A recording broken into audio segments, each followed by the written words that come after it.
Assalamualaikum warahmatullahi wabarakatuh. Alhamdulillahilladzi arsala rasulahu bil huda wa dinil haq liyudhhirahu 'alad dini kulli wa kafa billahi shahida. Asyhadu an la ilaha illallah wahdahu la syarikalah wa asyhadu anna Muhammadan abduhu wa rasuluh. Allahumma salli ala sayyidina Muhammad wa ala alihi wa sahbihi ajma'in, amma ba'd. Puji syukur kita panjatkan kehadirat Allah yang telah mengutus Rasulnya Nabi besar Muhammad sallallahu alaihi wasallam membawa agama Islam dan memenangkan agama ini dari agama-agama yang lain, dan bagi kita cukuplah Allah menjadi saksi. Selawat dan salam kepada junjungan kita Nabi besar Muhammad sallallahu alaihi wasallam beserta keluarga dan sahabat beliau sekalian. Yang kami hormati hadirin wal hadirat yang dimuliakan Allah, juga mustami radio yang turut menyiarkan ceramah di Masjid Raya Baitur Rahman. Istimewa kepada tamu-tamu yang datang dari luar kota. Selamat datang di Banda Aceh. Kita berangkat dari satu ayat sekarang ini. A'udzubillahi minasyaitonirrajim. Bismillahirrahmanirrahim. Ud'u ila sabili rabbika bil hikmah wa mau'izatil hasanah wajadilhum billati hiya ahsan. Artinya, ajaklah manusia ke jalan Tuhanmu, ke jalan Islam bil hikmah, dengan bijaksana, dengan penuh bijak. Wajadilhum billati hiya ahsan, dan berdiskusilah dengan mereka dengan baik-baik. Ini prinsip dakwah Rasulullah sallallahu alaihi wasallam. Dan dakwah ini kewajiban bagi setiap individu Islam. Bukan hanya penceramah, bukan hanya khatib. Setiap kita individu Islam wajib berdakwah. Sekurang-kurangnya ibda' binafsik. Mulai dengan diri kita sendiri. Mulai dengan diri kita sendiri, merubah diri. Itu berdakwah dengan diri sendiri. Caranya bagaimana? Berdiri di depan cermin. Tiap pagi berdiri, sore, siang. Lihatlah wajah Anda. Dulu ganteng, penuh. Rambut Anda bagaimana dulu? Hitam, pekat. Kumis Anda sekarang bagaimana? Gigi Anda, kan? Lalu kita lihat semua sudah berubah. Rambut sudah beruban, kumis sudah putih, wajah sudah kurus. Berdakwah untuk diri sendiri. Artinya saya tidak lama lagi akan mati. Mungkin saya sudah 60 tahun, 70 tahun. Saya harus memperbaiki diri. Perbaiki diri. Salat 5 waktu jangan tinggal-tinggal. Kalau punya harta, bayar zakat. Dulu tidak bayar zakat, sekarang bayar zakat. Karena bayar zakat juga wajib. Masih ada musuh, perbaiki hubungan dengan musuh itu. Bil hikmah. Sudah kita perbaiki diri sendiri, ibda' min nafsik. Ya ayyuhalladzina amanu qu anfusakum wa ahlikum nara. waquduhan nas wal hijarah uiddat lil kafirin. Wahai orang-orang yang beriman, jagalah dirimu dari siksa api neraka yang bahan bakarnya dirimu dan keluargamu. Wahai orang-orang yang beriman, jagalah dirimu, anfusakum wa ahlikum, dan keluargamu dari siksa api neraka yang bahan bakarnya waquduhan nas wal hijarah. Bahan bakar neraka itu manusia kafir, munafik, wal hijarah, batu-batu gunung, batu-batu besar dipanasi beribu tahun, dibakar manusia. Disediakan oleh Allah neraka itu bagi orang-orang kafir. Ini langkah kedua. Siapa yang disebut dengan keluarga orang Islam? Tentu ada keluarga inti, rumah tangga. Tapi tidak cukup dengan rumah tangga. Tetangga itu keluarga orang Islam juga. Satu lorong, satu desa, satu kecamatan, satu kabupaten, kota, satu provinsi, satu negara, malah internasional.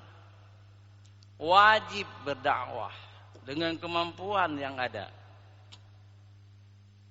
Jangan sampai ada di negeri Islam itu kemaksiatan yang merajalela. Apa kemaksiatan itu? Minuman keras, rumah pelacuran, zina, judi resmi, riba. Itu kewajiban bagi pemimpin Islam untuk melarangnya. Kalau tidak dilarang, Anda susah masuk surga. Karena kullukum ra'in wa kullukum mas'ulun an ra'iyati. Setiap kamu pemimpin, dan setiap pemimpin akan ditanya pertanggungjawabannya hari akhirat. Kamu presiden, kamu menteri, kamu gubernur, kamu bupati, iya. Kenapa kamu tidak mencegah perbuatan keji dan mungkar? Oh, saya tidak mampu. Betul, kalau tidak mampu tidak dipaksa. Tetapi justru kamu mampu, kamu tidak mencegah, maka kamu tidak masuk surga. Ini harus diingat oleh semua pemimpin. Siapa yang disebut pemimpin itu? Syekh Al-Mawardi Al-Baghdadi dalam kitab beliau,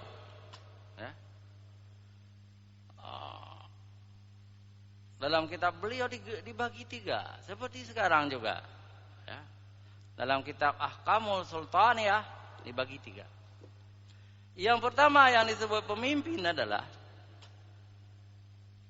umara, pemimpin, raja, presiden. Itu kan setingkat, perdana menteri. Itu setingkat.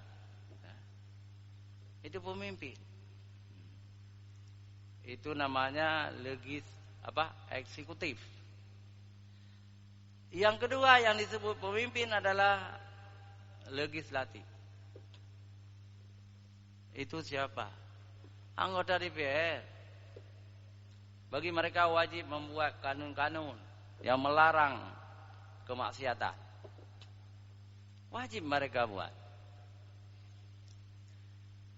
Yang ketiga adalah yudikatif, penegak hukum. Itu hakim, mungkin di dalamnya tentara, polisi, pengacara, itu yudikatif. Pemimpin akan diminta pertanggungjawaban hari akhirat. Hadirin yang dirahmati Allah,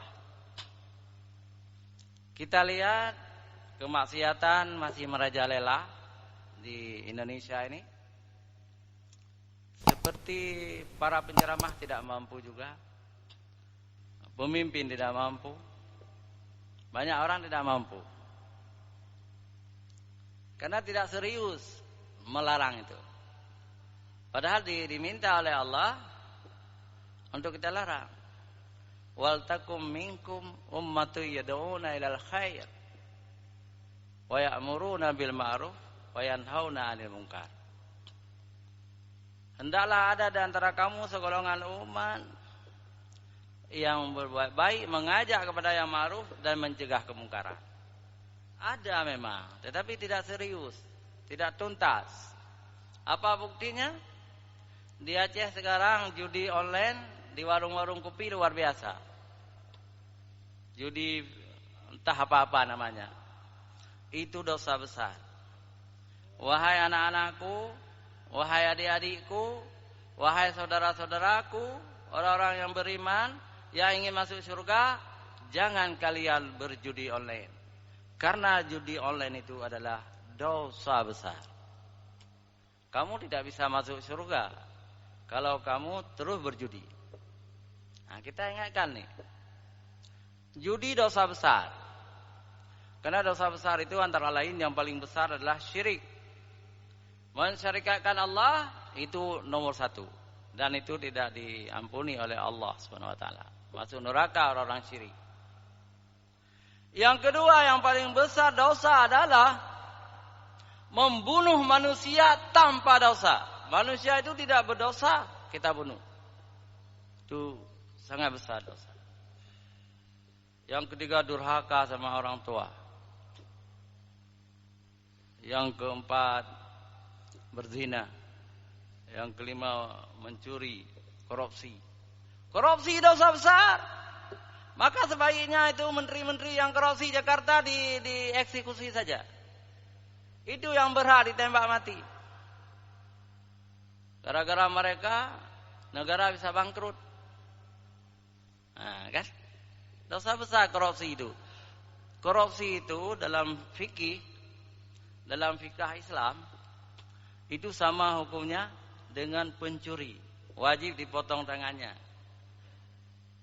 Na'udzubillah min dzalik, ini tidak berjalan. Hadirin wal hadirat yang dirahmati Allah. Karena tidak berjalan, tidak boleh juga berdakwah tanpa persetujuan kaum muslimin. Berdakwah sendiri-sendiri kita lemah. Kadang-kadang bertentangan dengan negara.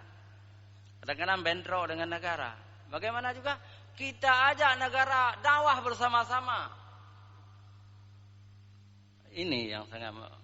Jadi kita ajak polisi, kita ajak tentara, kita ajak ahli-ahli hukum, kita ajak rakyat, dakwah jama'i namanya. Dakwah bersama-sama, ya.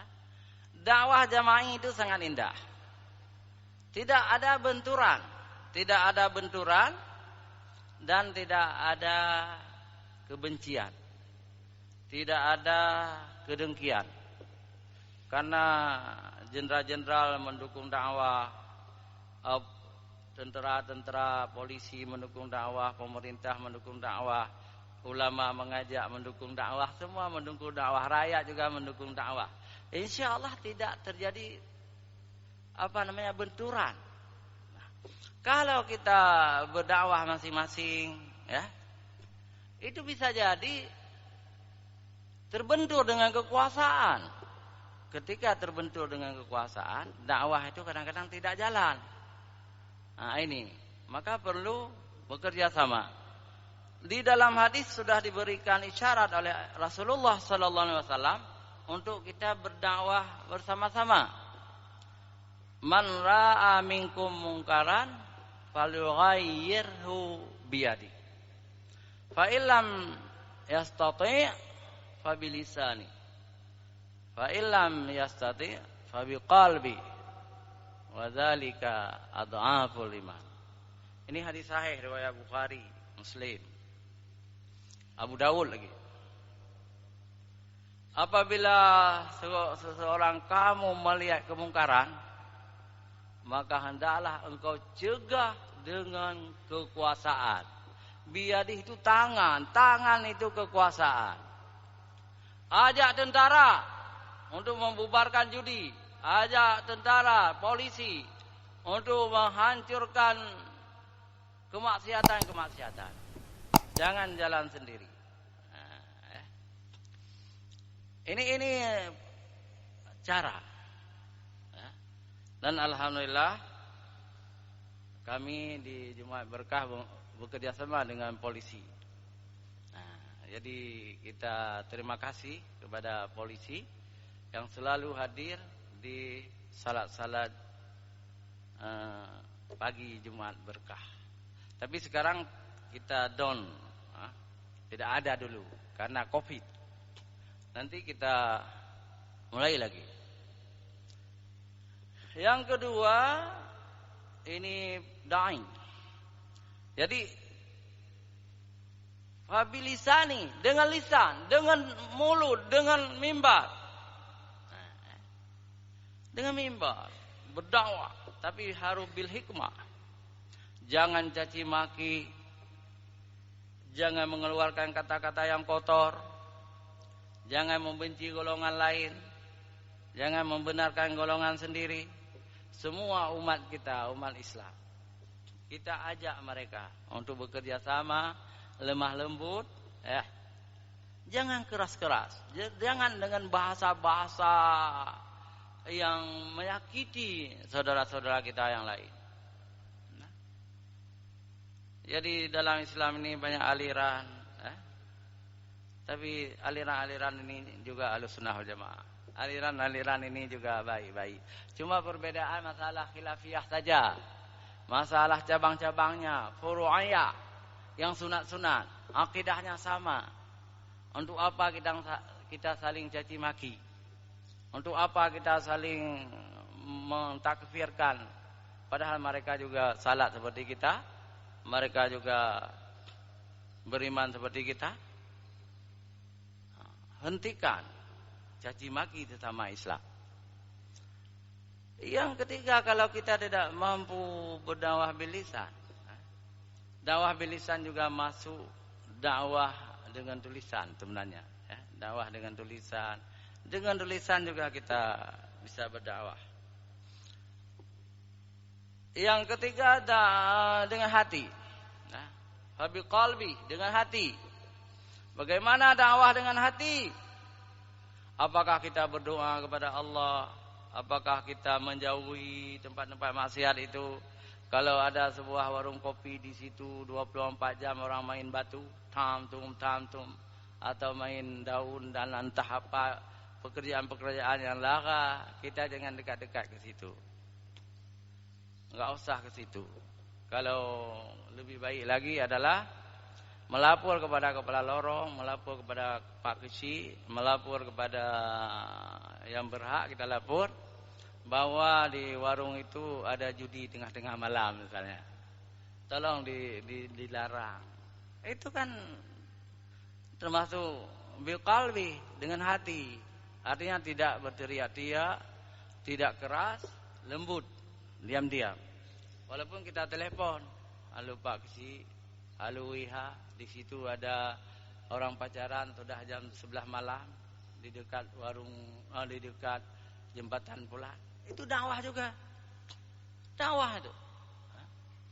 Pokoknya dakwah ini diwajibkan oleh Allah pada setiap individu. Ini yang kurang sekarang ini. Jadi kita harus kembali berdakwah. Dan ketika kita tahu ada api-api yang sedang menyala di kiri kanan, itu kewajiban kita membawa air untuk mematikan api-api itu. Apa maksudnya? Kalau fitnah sudah merajalela, fitnah di situ, fitnah sesama Islam sudah memfitnah, sudah membunuh, harus ada yang berani mengatakan Islam ini adalah agama damai. Arti Islam saja damai. Mari kita bersatu teguh, bercerai runtuh. Jadi harus ada yang berani mempersaudarakan kaum muslimin di Indonesia. Ya. Di dalam Islam, ya, kalau sudah orang mengucap 2 kalimat syahadah, itu sudah muslim. Kemudian ilmu yang kita hormati. Kemudian yang kita hormati ketakwaan seseorang. Kebaikan akhlaknya. Walaupun dia bukan dari keturunan Habib, bukan dari keturunan ulama besar, tapi yang kita hormati akhlaknya. Yang kita hormati ilmunya. Karena Allah telah mengangkat orang-orang yang punya ilmu beberapa derajat. Allah tidak pernah mengatakan ini keturunan Habib harus kamu muliakan, ini keturunan ulama besar harus kamu muliakan. Tidak ada. Tidak ada. Dalam hadis Rasulullah riwayat Bukhari disebutkan, may yuridillahu bihi khairan yufaqihu fiddin. Barang siapa diberi kebajikan oleh Allah, kepadanya dibuka dadanya untuk mengetahui agama Islam. Artinya orang alim yang harus kita hormati. Tetapi kalau ada keturunan Rasulullah itu baik, akhlaknya baik, amal salehnya baik, begitu juga keturunan dari ulama-ulama besar, mungkin lebih afdal kita utamakan mereka. Boleh itu, boleh. Kenapa saya katakan boleh?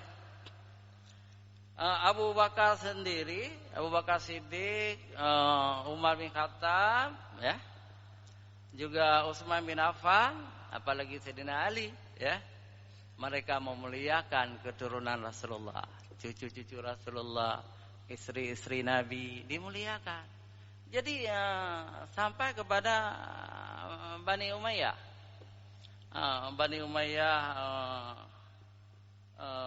khalifah-khalifah Bani Umayyah terutama yang paling terkenal adalah Umar bin Abdul Aziz, ya. Itu digaji keturunan Rasulullah. Jadi Hasan Hussein itu digaji. Orang mulia keturunan Rasulullah. Jadi jangan bekerja keras. Jangan bekerja keraslah keturunan Rasulullah pergi ke berdagang misalnya atau menanam bertani misalnya atau mengembala unta, kambing. Tapi Hasan, Hussein juga beberapa anak mereka itu digaji oleh negara. Itu memuliakan keturunan Rasulullah. Itu dibolehkan. Dibolehkan. Hadirin wal hadirat yang dirahmati Allah, kesimpulannya kita imbau kepada semua penceramah-penceramah, kita imbau kepada pemerintah, kita harus kembali bersatu supaya Islam ini kuat. Bersatu, semua kita harus mencintai negara ini. Tidak mudah menjadi negara. Kalau negara tidak ada yang membela juga susah. Kalau kita dijajah susah, seperti Palestina dijajah, seperti Patani dijajah, susah sekali. Kashmir masih dijajah, susah. Jadi alhamdulillah kita merdeka. Jadi kita harus bersyukur kepada Allah. Bersyukur kepada Allah. La in syakartum la azidannakum wa la in kafartum inna azabi lasyadid. Jika kamu bersyukur kepada nikmat-nikmatku, niscaya akan aku tambah nikmat itu. Tetapi kalau kalian ingkar, akan aku beri azab yang pedih. Nah, ini perlu kita camkan.